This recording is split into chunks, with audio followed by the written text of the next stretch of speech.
Willkommen, bienvenue, welcome one and all. As the clever amongst you will recognise Karen Bashford, an empowerment mentor. But we're going to be talking about something which seems to pop up all the time. It's the word that is on the lips of every counsellor, and often I hear it.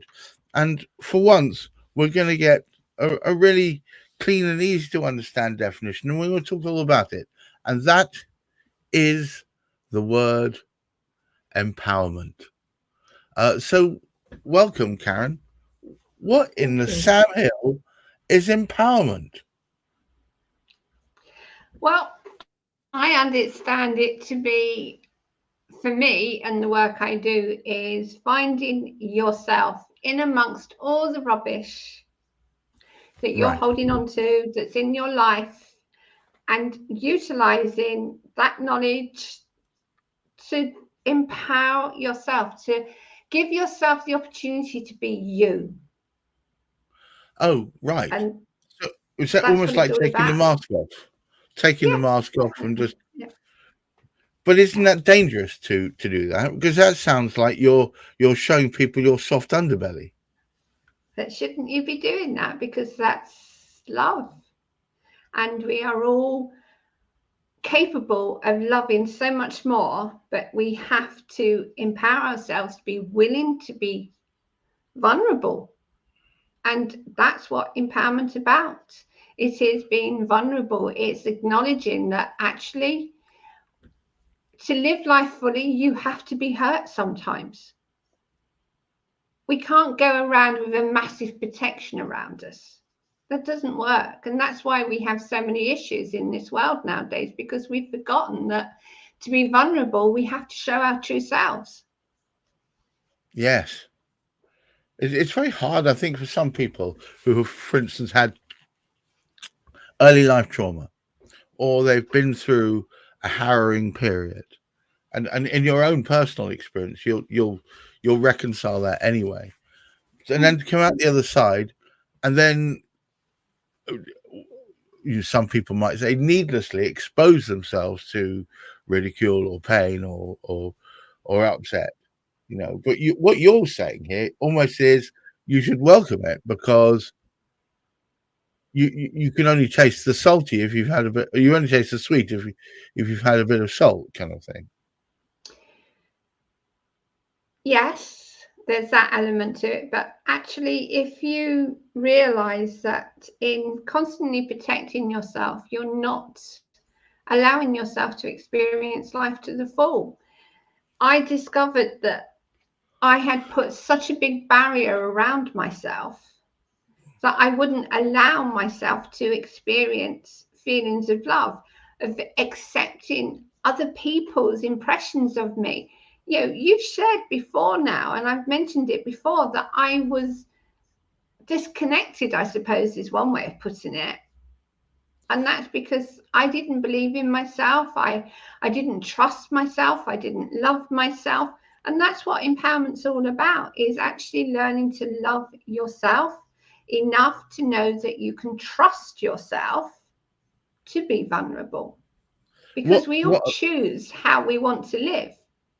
what amazed me from your story, and I was telling your story. Forgive me, I do talk about you quite a lot. Um, I was talking to my wife Heather about your story, and I said, what was crazy was the thing that and gave her the power, the empowerment, the point of empowerment was when she had all her normal attributes, her phone, ability to speak the language, money was useful. All of that was taken away, and that forced her to do something that she had been shying away from. I'm not misrepresenting it, am I? No, not at all. And that was kind of a moment of empowerment because you took that decision. Right, I'm actually going to do this. Well, I Yeah, had no option. yeah. You could have curled up. No, I've seen this happen. You could have curled up in the ball and just said, "I don't care anymore," or you could have stamped your feet and had a paddy. But instead, you took the option and did it wholeheartedly, right? Well, I could have sat in Egypt airport for God knows how long waiting to be rescued. Well, from what your description was, that wouldn't have been that long because people around you were seemingly willing to help you. But the point was, you decided to go down that track. You didn't Yeah. let it happen to you. You decided to go down that track.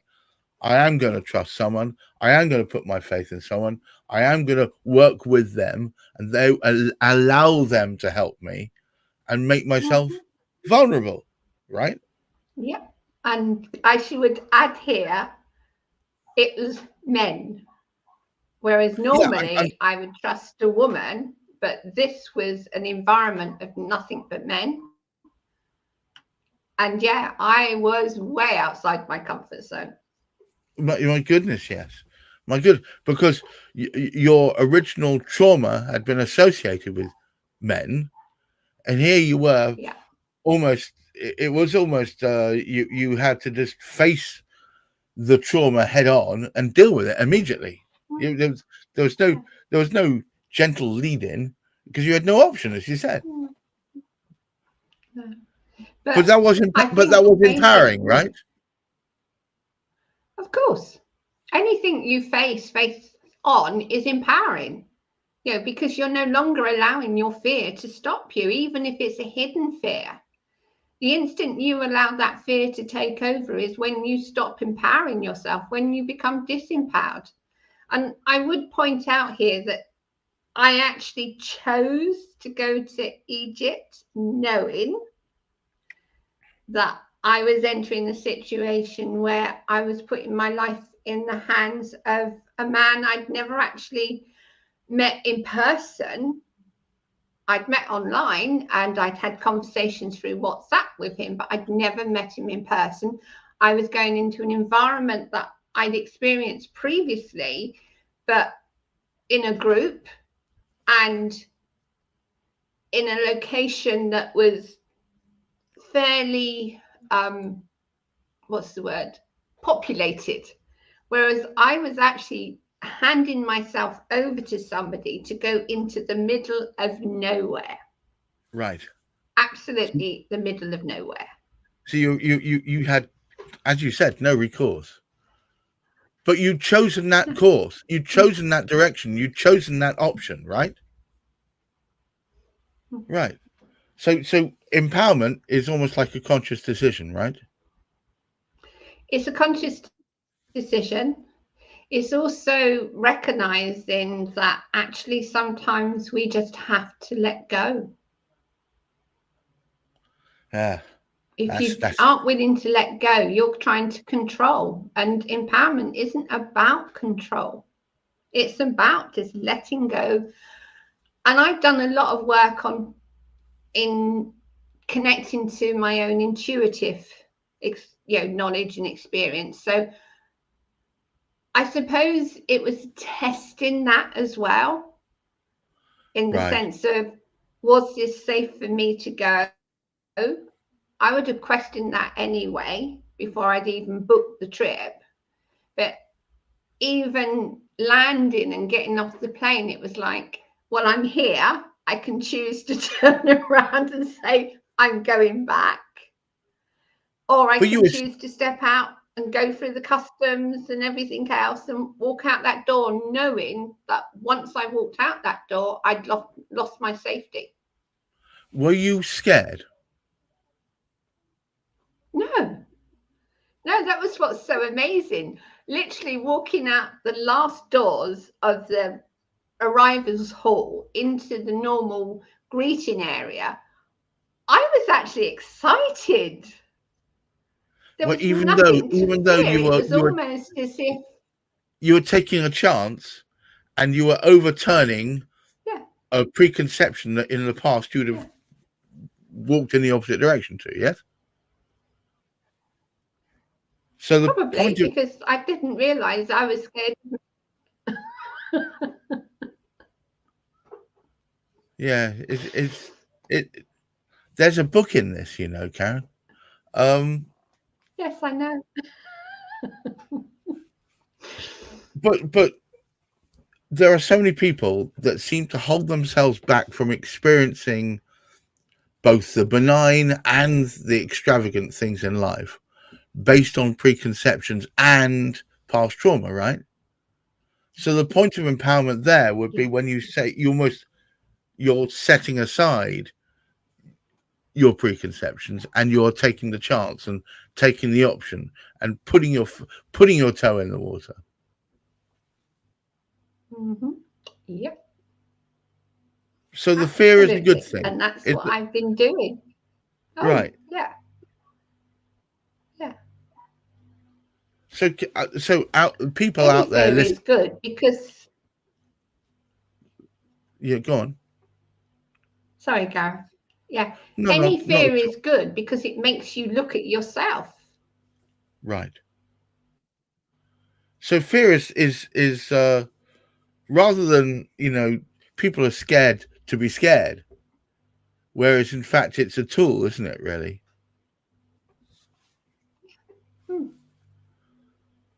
Yeah.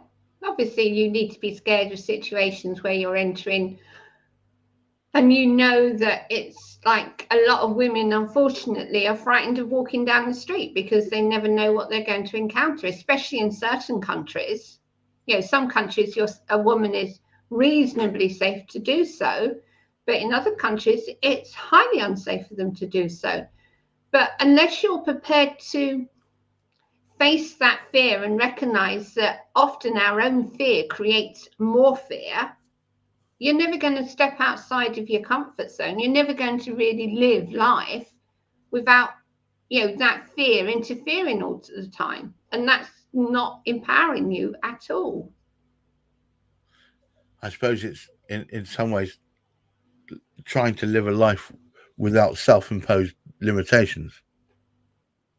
It's quite a big ask. It's quite hard to do. Well, just come and talk to me because I've now done it.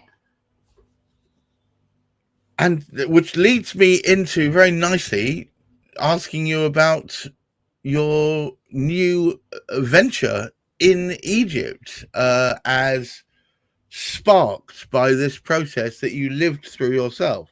Would you talk a little bit about that? Yeah. Okay. Well, on the 22nd of October, you will land in Egypt and you will go to a hotel overnight. And then on the 23rd, you will get into a form of transport to go into the desert, to spend a night in the desert under the stars, experiencing something you've probably never experienced before, because Egypt has such a beautiful spiritual energy that you'll pick that up while you're in the desert. But then once you've done that night, you will then travel to a beautiful location called the Siwa Oasis, where you will have a retreat at a hot spring location. Sounds rather magical. And in that time with me, you will change yourself. Absolutely step outside your comfort zone and discover your true self.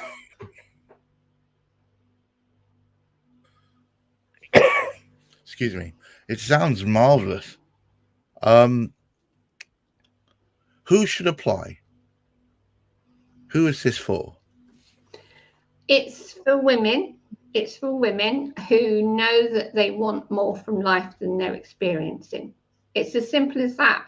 We restrict ourselves because we don't know what's going on internally. So let's get rid of the internal questions and be ready to embrace life to the fullest. So this is an exercise in removing restraint and living your life. Fabulous. Absolutely. As you know, guys, I spend quite a bit of time talking to Karen, and I'm already learning lots of stuff that I had no clue about before. I don't mind admitting.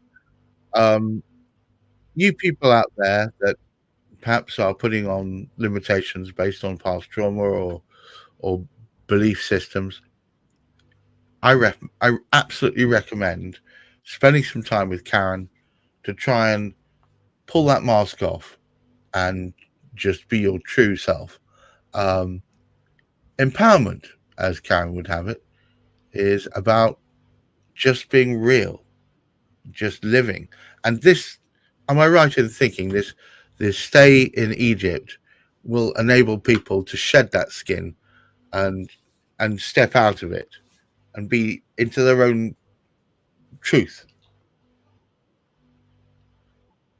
That's my intention, and that's how I will be working with them to step outside of that mask they've been wearing, to find themselves, to actually connect back to their true selves and walk away from the retreat fully aware of what they want from life and how they're going to achieve it. So, guys, I think if you want to spend some time in an oasis, in one of the most beautiful places on earth, under the tutelage of Karen, where you'll be able to step away from those limitations that perhaps have held you back from being who you really are, then this is the time to take it out. It's on the KarenBashford.com website, no doubt. Yes? You need to go and put Egyptian-retreat in to find it, because it's not actually displayed as such. So yeah. Okay, fair enough. Well, look, there'll be posts coming out about this more and more over the next couple of weeks. Please do take note. Spaces are limited, and it's going to be an experience I warrant you'll never forget. Thank you so much, Karen, for teaching me more again. And until next week, I ask all of you, please keep your feet on the ground, keep reaching for the stars, wear some sunscreen, and look after that mental health. Until next time we speak, goodbye. Bye-bye.